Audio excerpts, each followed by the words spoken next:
Vaseline, castor oil, olive oil അല്ലെങ്കിൽ ബദാം oil, ഈ 3 കൂടി മിക്സ് ചെയ്ത് ബഡ്സിൽ രാത്രി ആള് എന്നും പുരട്ടുന്നുണ്ട്.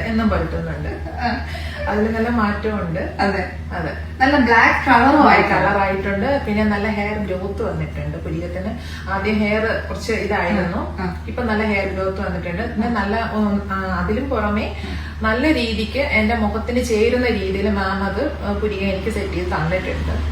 പിന്നെ എപ്പോഴും നമ്മൾ പുരികം എടുക്കുമ്പോ ഉണ്ടല്ലോ നമ്മുടെ ഫേസിന്റെ ഒരു ഫ്രെയിം എന്ന് പറയുന്നത് നമ്മുടെ പുരികം തന്നെയാണ്. അതെ അതെ, ആ പുരികം ഒന്ന് അങ്ങടോ ഇങ്ങടോ പോയാൽ നമ്മുടെ ഫേസിന്റെ ആ ഭംഗി പോയി.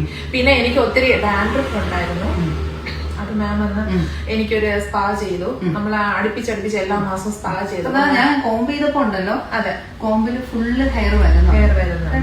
ഡാൻഡ്രഫിന്റെ ട്രീറ്റ്മെന്റ് എടുക്കണം. നാനോപ്ലാസ്റ്റി ചെയ്ത് കഴിഞ്ഞിട്ടും ഡാൻഡ്രഫ് ഉണ്ടെങ്കിൽ നമുക്ക് അതിനുശേഷവും എടുക്കേണ്ടി വരും കേട്ടോ. ഒത്തിരി പേരുടെ ഡൗട്ടാണ് ഡാൻഡ്രഫിന്റെ ട്രീറ്റ്മെന്റ് എടുക്കണോ, സ്പാ എടുക്കണോ എന്നൊക്കെ. അപ്പൊ നമ്മള് എന്തായാലും ഈ നാനോപ്ലാസ്റ്റി എന്ന് പറയുന്നത് ഒരു പ്രോട്ടീൻ ട്രീറ്റ്മെന്റ് ആണ്. പിന്നെ നിങ്ങൾക്ക് പ്രശ്നം ഇല്ലെങ്കിൽ വേണ്ട, സ്പാ വേണ്ട. ഡാൻഡ്രഫ് ഉണ്ടെങ്കിൽ ഓഫ്കോഴ്സ് നിങ്ങൾ ഡാൻഡ്രഫ് എടുക്കും. നല്ല രീതിയിൽ ആക്കി തന്നെ madam, thank you so much. ഞാൻ പല സ്ഥലത്തും പോയി എടുത്തപ്പോ എന്റെ പുരികം പല രീതിയിലാണ് പോയത്. പക്ഷെ ഇപ്പൊ എനിക്ക് നല്ല രീതിയിൽ എടുത്തു തന്നു. ആളെന്ന് വന്നാലും നമ്മൾ കാണും. കവടിയാറ് വന്ന് പോയായിരുന്നു, അവിടെയും കണ്ടായിരുന്നു. അപ്പൊ ഇൻഷാ അല്ലാഹ് നെക്സ്റ്റ് ടൈം വരുമ്പോഴും കാണാം കേട്ടോ. Okay, thank you. Thank you.